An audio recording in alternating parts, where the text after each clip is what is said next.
अस्सलामुअलैकुम। आज की वीडियो बिल्कुल अलग है। आज की वीडियो उनके लिए है जो CTET की तैयारी कर रहे हैं या STET की तैयारी कर रहे हैं या जो DLED में दाखिला लेना चाहते हैं। ख़ास तौर से उन लोगों के लिए है जिन लोगों ने अभी CTET का फॉर्म भरा है। मैं कोशिश करूँगा कि उर्दू में जो भी सवालात आते हैं वो सभी आपके सॉल्व हो जाएं बहुत आसान तरीके से।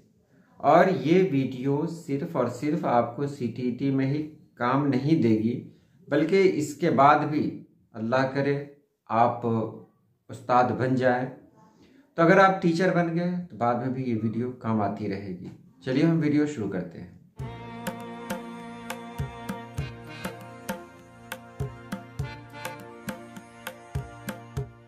इस वीडियो को बनाने का मकसद ये है कि पहले आप जान जाएं कि उस्ताद होना आसान नहीं है, बहुत मुश्किल है।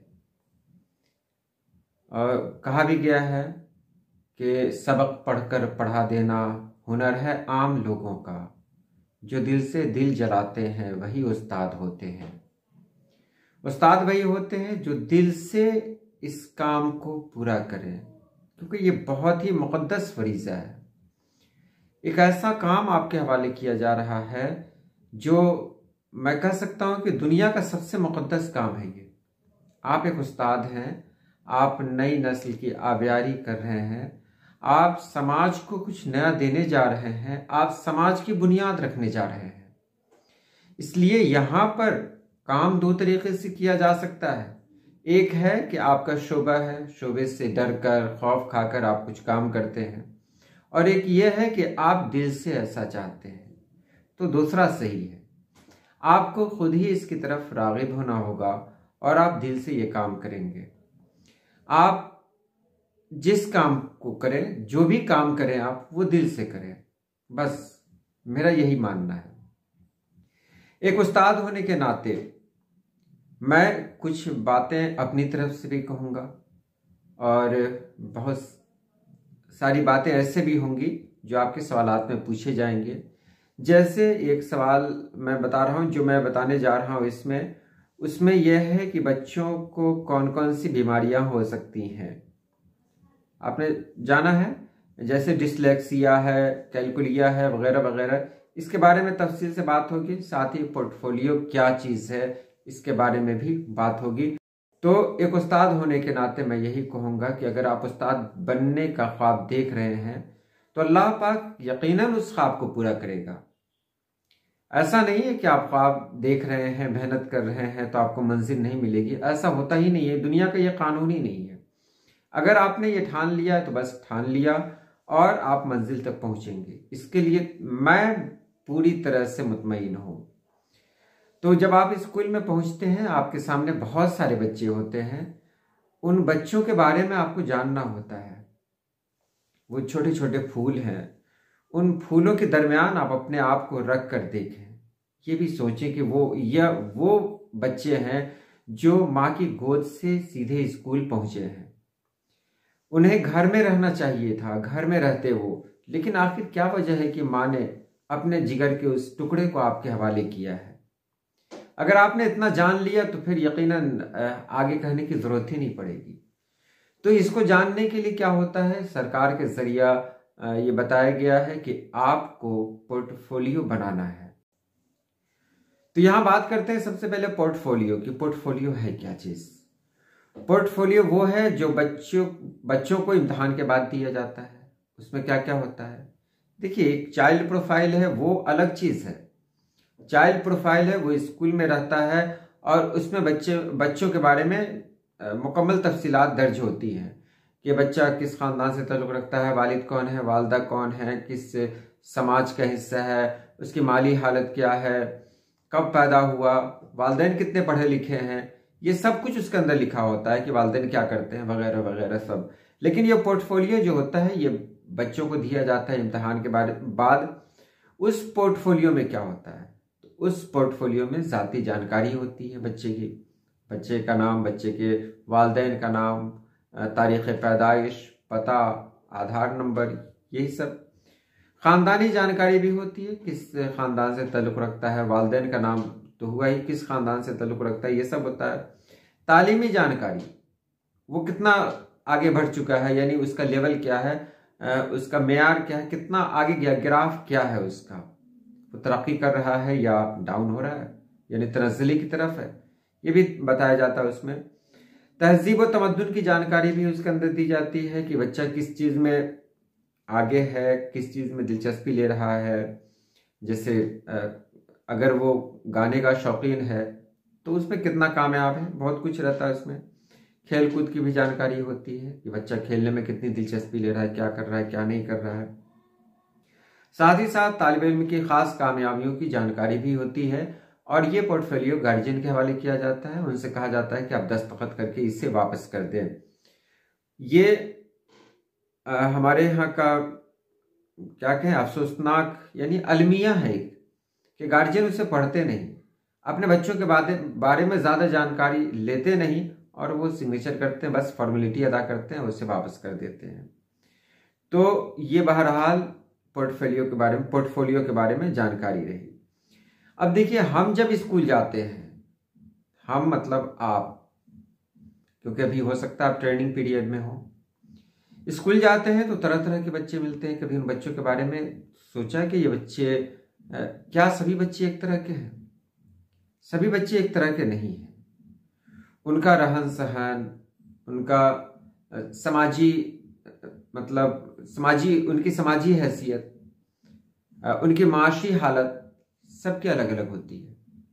कुछ बच्चे तो ऐसे होते हैं जिनके माँ बाप कोई नहीं है, नानी के यहाँ या किसी रिश्तेदार के यहाँ रहकर तालीम हासिल करते हैं। कुछ बच्चे हमारे सरकारी स्कूल में ऐसे भी होते हैं जो किसी के यहाँ काम करते हैं और वो भी आते हैं, ऐसे भी बहुत सारे हैं। तो क्या उन सभी बच्चों के साथ एक ही रवैया रखना है? देखिए, हमारी नज़र में यानी एक उस्ताद की नज़र में सब बराबर है, ठीक है, मोहब्बत के मामले में सब बराबर है, लेकिन स्पेशल यानी ख़ास नज़र उन बच्चों पर रखनी चाहिए जो कमज़ोर है, किसी भी मामले में कमज़ोर है। और ऐसे ही में कुछ बच्चे ऐसे होते हैं जो किसी मखसूस बीमारी में मुब्तला होते हैं जिनको हम पहचान नहीं पाते। आमिर खान की फिल्म आई थी तारे ज़मीन पर, उसमें भी बहुत कुछ सीखने को मिला और आपने भी शायद वो फिल्म देखी होगी।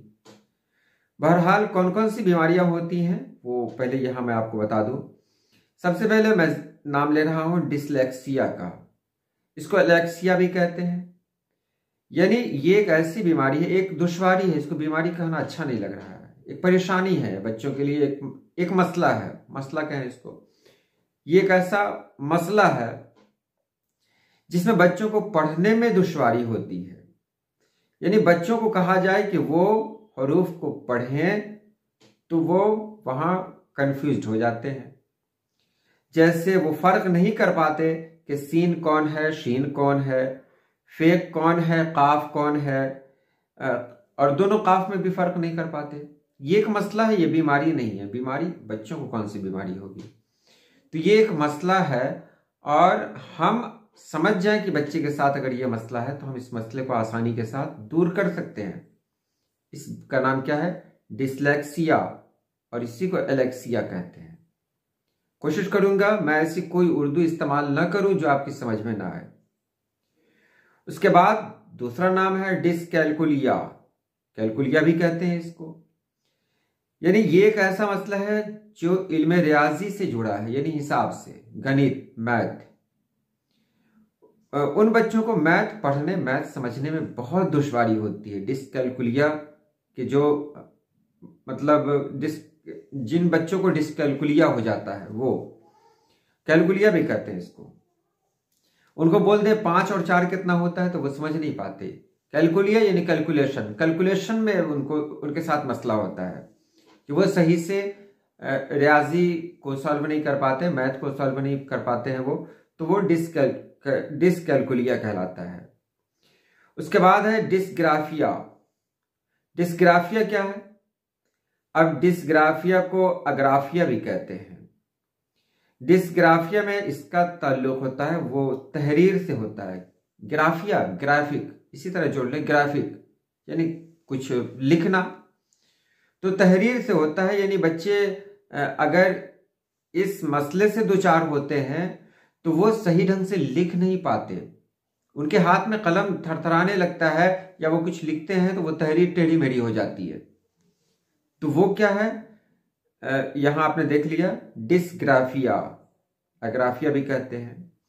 उसके बाद जो अगला है वो है डिस्फेजिया, इसको अफेजिया भी कहते हैं, डिस्फेजिया अफेजिया भी कहते हैं। साइड में सब कुछ लिखा हुआ है, आप वहां से भी पढ़ सकते हैं। तो डिस्फेजिया में या अफेजिया में क्या होता है, लिसानी महारतों, लिसान कहते हैं जबान को, तो जबान की जो महारतें हैं बिलखसूस तफहीम, तफहीम कहते हैं समझ को, तफहीम से होता है, यानी बच्चे समझ नहीं पाते हैं, कहने वाला क्या कह रहा है बच्चा नहीं समझ पा रहा है, बच्चा सुनी हुई बात का मतलब नहीं समझ पाता है, अल्फाज के मानी नहीं समझ पाता, काम करने की हिदायत को भी नहीं समझता, इसी को क्या कहते हैं डिस्फेजिया, डिस्फेजिया यानी अफेजिया यानी तफहीम। याद रखें, ये तो सबसे बड़ा मसला यही है ना कि इसमें ऐसी सी उर्दू शामिल है जिसको नहीं समझ पाते लोग, तो तफहीम की समझ नहीं हो पाती, मतलब तफहीम में परेशानी होती है। तफहीम कहते ही है समझ को, समझ नहीं पाते कहने वाला क्या कह रहा है। तो ये हो गया लिसानी महारतों, लिसान माने जबान, महारत यानी स्किल।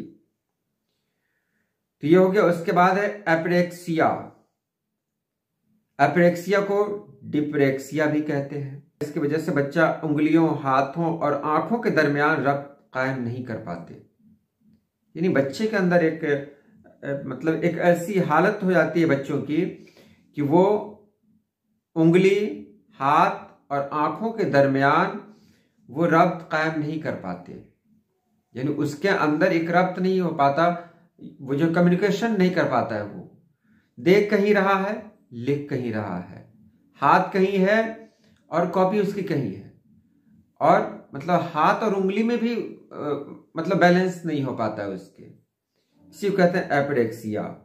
उसके बाद है डिस्मॉर्फिया, डिस्मॉर्फिया कहते हैं ये एक ऐसा मसला है जिसमें ये भ्रम हो जाता है कि उसके बदन के कुछ हिस्से बहुत छोटे या अधूरे हैं। बच्चे को ये भ्रम हो जाता है कि वो आम बच्चे की तरह नहीं है, कुछ हिस्सा पार्ट्स ऑफ बॉडी है कुछ जो दूसरे के मुकाबले में छोटा है या अधूरा है, ये बच्चों को भ्रम हो जाता है।